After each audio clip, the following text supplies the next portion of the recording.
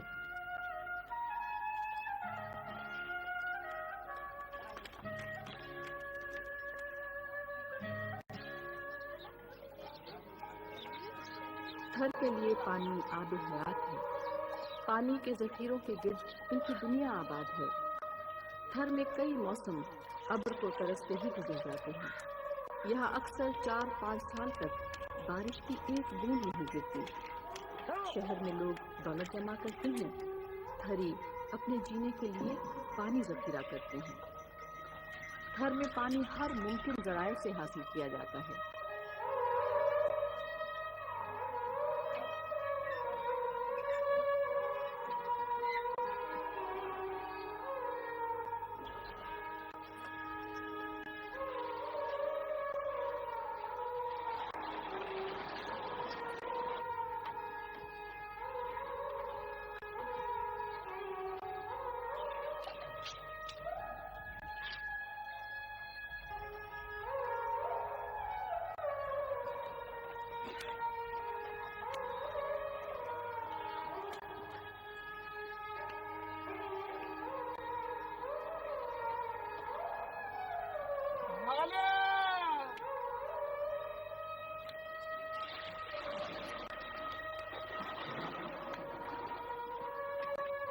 انہیں پانی حاصل کرنے کے لیے روزانہ کئی کلومیٹر سفر کرنا پڑتا ہے.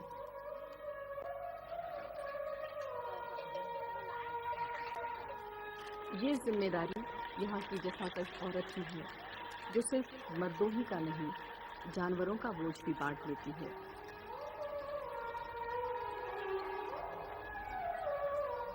تھر کے آسمان پر مہینوں بادل نہیں آتے.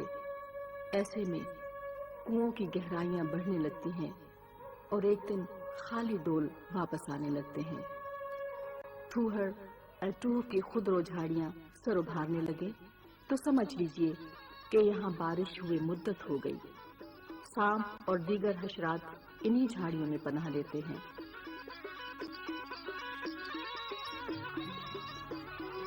پھر قحط کے مہیب سائے پھیلنے لگتے ہیں.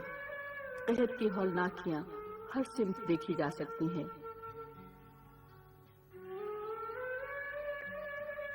تھری پانی کی تلاش میں نکل کھڑے ہوتے ہیں. بھوک اور پیاس انہیں دور دراز شاداب علاقوں میں لے آتی ہے. یہاں ان کی محنت کو قلیل اجرت پر رہن رکھ دیا جاتا ہے. قحط میں تھری کڑوا اور بدبودار پانی بھی پینے پر مجبور ہو جاتے ہیں. غیر معیاری پانی کے استعمال کے سبب تھریوں کے بال، آنکھیں، دانت بلکہ جسم کا ہر عضو متاثر نظر آتا ہے.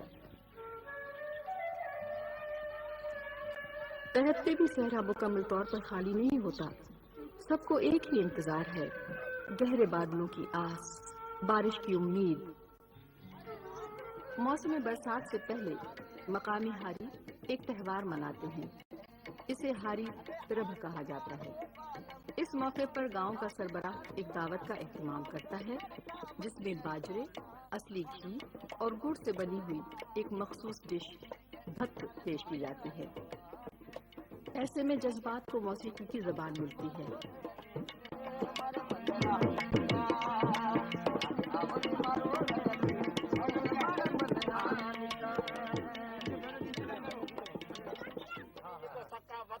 گاؤں کے لوگ اپنے اوپر بیتنے والے غیر معمولی واقعات سناتے ہیں۔ ان واقعات کی روشنی میں ایک ماہر پیش گوئی کرتا ہے کہ بارش ہوگی یا نہیں، اور اگر ہوگی تو اس کا کب تک امکان ہے۔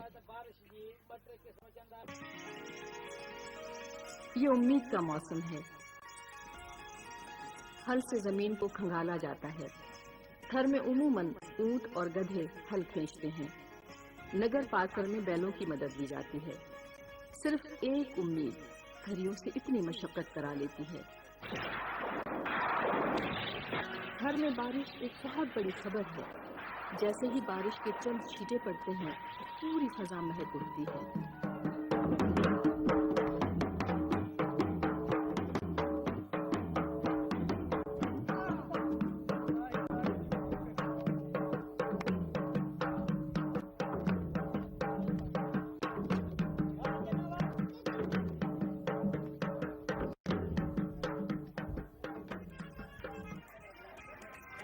سندھ میں ایک کہاوت مشہور ہے جس کا مفہوم ہے، قحط میں تھری جب بجلی چمکتے ہوئے دیکھتا ہے تو وہ پابجولہ قیدی کی طرح رسیاں توڑا کر تھر کی طرف دوڑ پڑتا ہے۔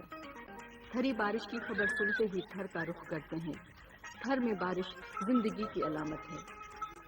یہاں اگر پہلی بارش کمہار کے گھر ہو تو شگون کے طور پر یہ سمجھا جاتا ہے کہ اس موسم برسات میں بہت کم بارشیں ہوں گی، کیونکہ کمہار پانی خرچ کر کے برتن بناتا ہے۔ اگر بارش کے پہلے چھینٹے کسی بنیے کے گھر پڑتے ہیں تو اس کا یہ مطلب لیا جاتا ہے کہ صرف ضرورت کے مطابق اناج پیدا ہوگا۔ اگر پہلی بارش ماشٹی کے گھر پر ہو تو یہ علامت ہے کہ اس سال خوب بارشیں ہوں گی، کیونکہ ماشٹی گھر گھر پانی پہنچاتا ہے۔ بارش برستے ہی تھر لہلہا ہے، ہر سمت گھنک رنگ بکھر جاتے ہیں۔ بارشوں کے بعد تھر میں پانی کا حصول مشکل نہیں ہوتا۔ ایسے میں کچھ لوگ اپنی زندگی کی پہلی بارش دیکھتے ہیں۔ ان کی خوشیوں کا کوئی ٹھکانہ نہیں رہتا۔ گھاس پھوس سے بنے ہوئے تھریوں کے مخصوص گھر چورے بارش سے نکھر جاتے ہیں۔ تھری خواتین کے ہاتھوں کی زیبائش باہیں، ان کے رنگ، ان کی شوخی اور بڑھ جاتی ہے۔ صحرا کے رفیق اونٹ کی چال میں عجب خمار آ جاتا ہے۔ آمد و رفت کے لیے استعمال ہونے والے مخصوص ساخت کے ٹرک کھیکڑا میں زیادہ چہل پہل نظر آتی ہے۔ ذہن بھی جاگ اٹھتے ہیں، محفلیں پھر آباد ہوتی ہیں۔ کشیدہ کاری کو نئے زاویے ملتے ہیں۔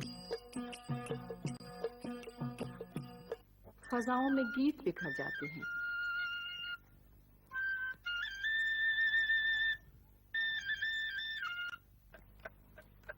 سیاح بھی حسین مناظر اور تاریخی نوادرات کو اپنی آنکھوں میں سمیٹنے کے لیے تھر کا رخ کرتے ہیں۔ گوری کا یہ مشہور جین مندر 1376 کی تعمیر کہی جاتی ہے۔ نگر پارکر میں ایک اور حسین جین مندر موجود ہے۔